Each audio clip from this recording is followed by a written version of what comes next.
endless elevator. The lobby of the skyscraper was sleek, polished, sterile, yet something about it felt wrong. The smell of antiseptic mingled with the faint tang of old metal, a scent that seemed to linger long after anyone had entered. Daniel had worked in the building for months, but today, a subtle unease prickled at the back of his neck. The elevator doors, usually welcoming in their automated precision, now seemed almost alive, humming softly as if anticipating someone's arrival.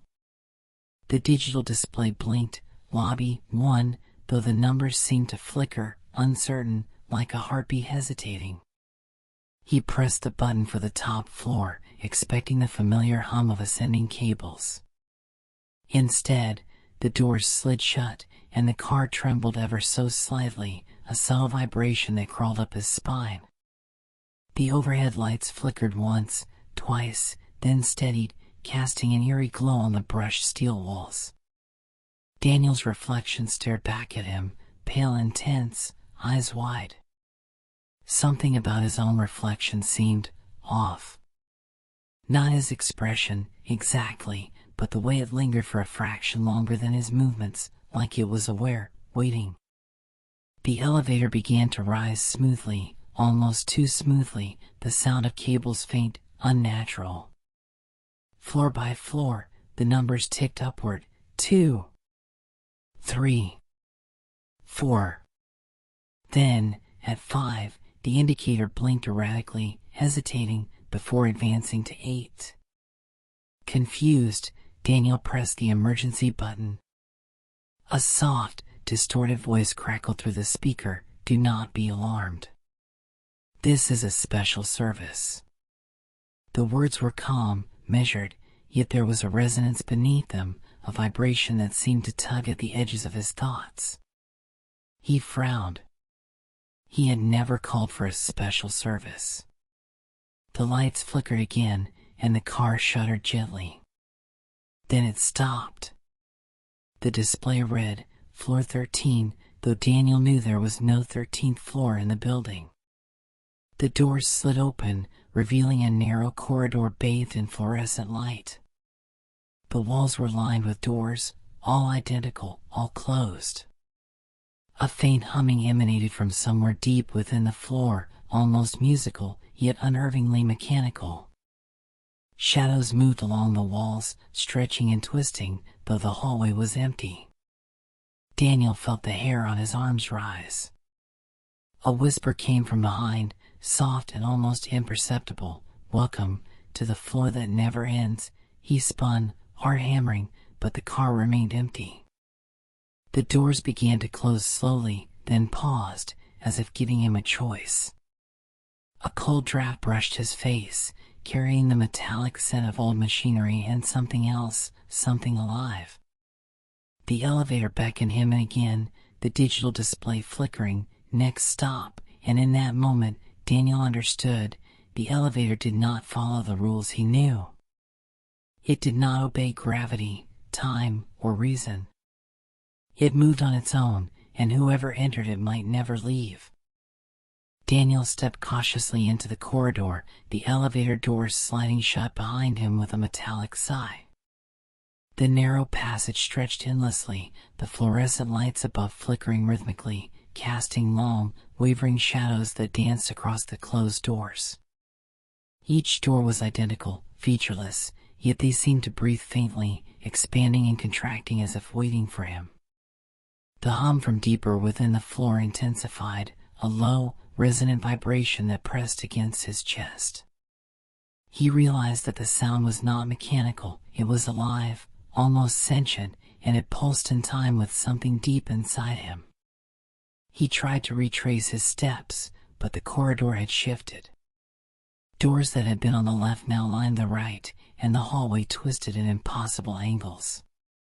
Panic crept in, but Daniel forced himself to remain calm. The whispering returned, faint at first, a susurration of voices mingled together. "You are expected.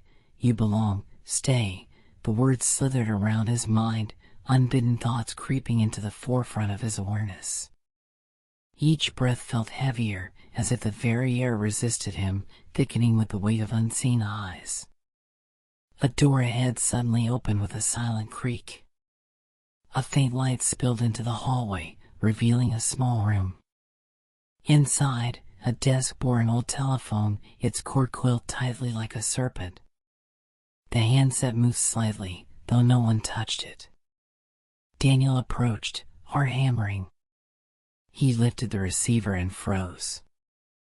A voice, familiar yet distorted, whispered his own name, elongated and warped. "Daniel, you cannot leave. Not yet." He slammed the handset down, but the sound echoed unnaturally, bouncing off walls that seemed further away than they should have been. The elevator doors opened suddenly to his right, though he hadn't called it. The car waited silently, gleaming and sterile, as if inviting him back.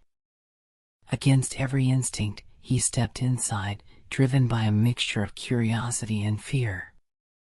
The doors closed, and the car trembled, then moved, not upward, not downward, but sideways, sliding along a plane that made no sense.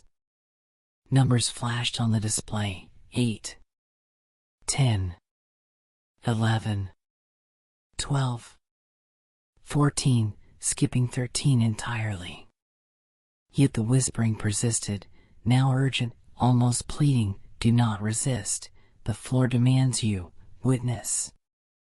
Inside the car, reflections rippled in the mirrored walls, but Daniel's reflection began to change. His eyes seemed hollow, his movements delayed. Shadows moved independently, forming shapes of people he did not recognize, faces twisted in silent horror, reaching, gesturing. Each number the elevator passed seemed to drag time with it, stretching moments unnaturally. The hum grew louder, vibrations crawling up the walls, through his feet, resonating in his chest. He realized he was no longer in control. The elevator dictated the journey, and his body, mind, and very perception were its instruments. Suddenly, a faint figure appeared at the far end of the car, a man in a tattered uniform, eyes hollow and lips moving without sound. Daniel wanted to speak, to ask questions, but words froze on his tongue. The figure raised a skeletal hand, pointing toward the ceiling panel. Daniel's gaze followed, and he noticed the numbers there, a small, blinking 13. The whispered chorus grew into a crescendo, demanding his attention. His pulse raced. One misstep, one moment of hesitation, and the elevator would consume him entirely. The floor that did not exist waited, patient and eternal. Daniel's breath came in shallow bursts, echoing faintly against the mirrored walls. The ghostly figure remained, pointing toward the blinking 13 above the panel, its hollow eyes fixed and unblinking. The hum of the elevator intensified, vibrating through his bones, threading a sense of impending doom through every nerve. He wanted to step back, to force the doors open, but a pull stronger than gravity held him rooted to the floor. Every reflection in the mirrored walls seemed to warp and distort, showing glimpses of hallways he had never seen, doors that twisted impossibly, shadows stretching across dimensions. Then, without warning, the elevator lurched violently. The lights flickered, plunging him into darkness for a heartbeat before harsh white light returned. He was no longer alone. Shadows swarmed the corners, forming indistinct figures that whispered his name, each voice layering over the other in a suffocating crescendo. "Do not resist. Witness. Remain." Daniel's hands clutched the polished railing, knuckles white, as the mirrored walls now reflected a dozen versions of him, each expression more distorted and terrified than the last. The elevator was not just a machine, it was a sentient force, aware of fear, feeding on it, shaping reality around him. A sudden jolt shifted the elevator horizontally, an impossible movement that left him pressed against the wall. Numbers flashed: 15, 17, 19, skipping floors, ignoring logic entirely. The whispers grew urgent, almost pleading, "Do not flee. The journey is not over. See what we show. Daniel's stomach churned. He felt as if the building itself was breathing, pulsing with life, the air thick with the weight of forgotten souls who had once entered and never left. His reflection twisted further, eyes hollow, lips moving silently in sync with the whispers, as if another consciousness was merging with his own. A soft click echoed from the far end of the elevator, and a door panel slid open. A dim hallway stretched outward, lined with doors numbered in a sequence that made no sense. Daniel's reflection moved independently, stepping toward the opening even as he remained frozen. The whispered voices swirled together into a single, commanding presence. Enter, observe, you are part of the archive now. Against his better judgment, Daniel felt his legs obey, stepping toward the corridor. Each movement was mirrored, yet delayed, creating a sense that he was both present and being observed from another layer of reality. The hallway was lined with faintly glowing numbers above each door, 13, 21, 33, floors that did not exist. Behind each door, shadows writhed, hinting at lives once trapped, stories never completed. Daniel realized with a shiver that the elevator was a gateway, not simply between floors, but between states of existence. He could see past, present, and possible futures overlapping in a chaotic tapestry, each vision a warning, each shadow a memory that had refused to fade. A whisper brushed against his ear, intimate and cold. Do you wish to leave, or remain forever? The question froze him. The hallway seemed endless, the numbers above each door flickering as if alive. His pulse raced, a drumbeat in the oppressive stillness. Daniel's eyes darted to the far end. The elevator doors were still there, closed and gleaming, but somehow farther than before, as if the hallway had stretched impossibly. He realized there might be no return once he stepped fully into the corridor. Yet some perverse curiosity drew him forward, each step an acknowledgement of the elevator's will, each breath a surrender to the force that controlled the building. The hallway stretched endlessly before Daniel, each door a portal to a room that seemed to pulse with unseen life. Shadows twisted across the walls, elongating unnaturally, and he could swear they whispered his thoughts aloud, repeating his fears before he even recognized them. The numbers above the doors flickered, some vanishing entirely, others appearing in impossible sequences. Every step he took reverberated with a hollow echo, as though the corridor itself were recording him, preserving each motion, each heartbeat.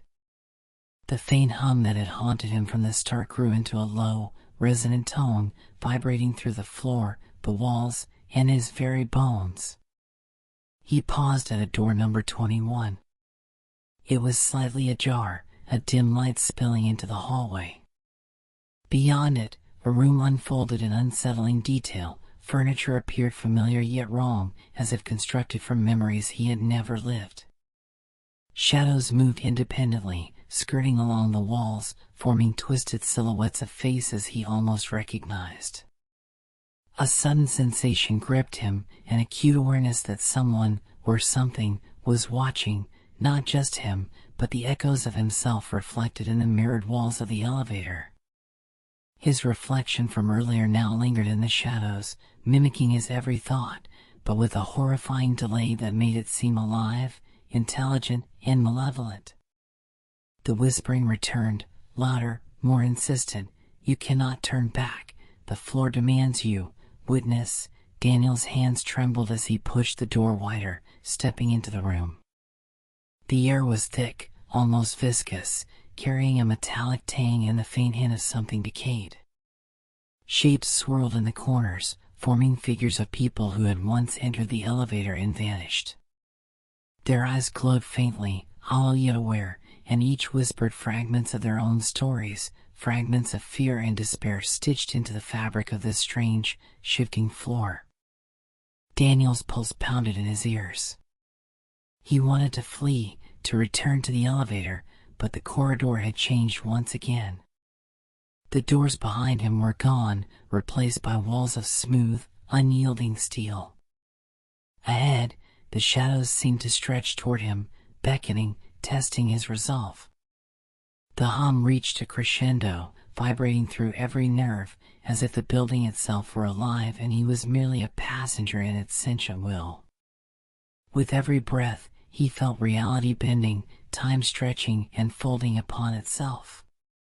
Each shadow, each whisper, seemed to pull him deeper into a web of perception he could neither control nor escape. Then, from the far end of the room, a faint light appeared. It shimmered, pulsing rhythmically like a heartbeat. Daniel realized it was not a light at all, but the glow of another elevator, waiting silently. The doors opened slowly, and for a moment, the hallway fell silent, the hum receding into a distant, almost imperceptible vibration. But the shadows lingered, watching him, their hollow eyes urging him forward. Daniel hesitated, every instinct screaming to stay away, yet an irresistible compulsion drew him toward the glowing doors. He understood, with a sinking dread, that the elevator's journey was far from over. As he stepped toward it, the numbers above flickered wildly. 22, 23, 24, 13. Each blink of the display seemed to stretch time, every second dragging into eternity. The whispers coalesced into a single, commanding presence, "Enter, and the floor will remember you forever." Daniel's reflection merged with the shadows, and he felt a shiver as if the corridor itself was merging with him, reshaping his consciousness. One final step, one inhale of the thick, metallic air, and he was inside the car again, the doors closing behind him with a soft, sinister sigh. The journey was far from over. The elevator moved on, patient, eternal, and hungry. Daniel's chest heaved as the elevator hummed around him, moving neither strictly up nor down, yet pulling him relentlessly deeper into an unseen dimension. The mirrored walls reflected countless versions of himself, each expression more tormented than the last, yet each moving independently as if the elevator had borrowed fragments of his soul to populate the endless reflections. Shadows curled along the edges, stretching impossibly, whispering secrets he could barely comprehend. He realized that the elevator remembered everything, every person who had entered, every fear, every hesitation, stored like a record in its ceaseless memory. The numbers above flickered wildly. 25, 26, 27, 13, skipping and repeating floors with impossible logic. Daniel's ears rang with the chorus of whispers, now joined by soft, indistinct footsteps echoing somewhere behind the mirrors. He turned, but the reflections moved independently, showing him scenes that had never happened, or perhaps had happened elsewhere, in another reality. A soft touch grazed his shoulder, cold and insistent, and he spun around, finding no one, only the mirrored copies of himself staring with hollow eyes. The elevator's hum grew into a roar, vibrating through every nerve, his vision swimming as if reality itself were unraveling. Then, the floor beneath him shuddered. Numbers blinked faster. 13, 14, 15, 16. The whispering voices coalesced into a single, commanding presence. "You belong, witness, remain." Daniel's mind reeled. He fought to resist, yet each heartbeat drew him closer to surrender. The mirrored walls rippled, revealing corridors that should not exist, doors that led to rooms filled with memories of strangers, yet strangely familiar. Each step he imagined, each movement of his body was anticipated, mirrored, and extended in ways that made him feel both present and absent. Panic clawed at him, but fascination held him in place. He was trapped in a space that was alive, aware, patient, and relentless. The elevator doors opened abruptly to a small chamber, dimly lit, filled with faint outlines of people, past passengers, shadows of lives lost to this looping, sentient construct. Daniel understood in a chilling moment. The elevator was not simply a vehicle through floors, but a vessel capturing consciousness, replaying fear, curiosity, and submission. The shadows whispered his name, calling him forward, urging him to join their endless journey. One step, one choice, and he could vanish into the archive, a memory among memories, a story preserved for eternity within the mechanical heartbeat of this infinite elevator.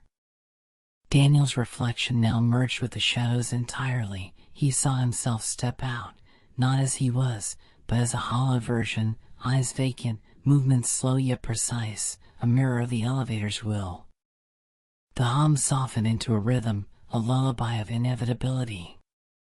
He felt the pull of another floor, a next sequence that might never end. 17, 18, 19, 13. The numbers danced, and the whispers encouraged him gently, irresistibly. All is recorded, all is eternal. Join us. Every instinct screamed to resist, yet he felt powerless. The elevator, infinite and patient, awaited his final surrender. As the doors slid closed, Daniel inhaled one last breath, his reflection fading into the mirrored walls. The car moved again, relentless, through floors that did not exist, a vessel eternal, hungry, and unyielding. Somewhere, in the infinite sequence of numbers and whispers, another passenger approached, unaware of the journey awaiting them. And the elevator, forever patient, never stopped. The end.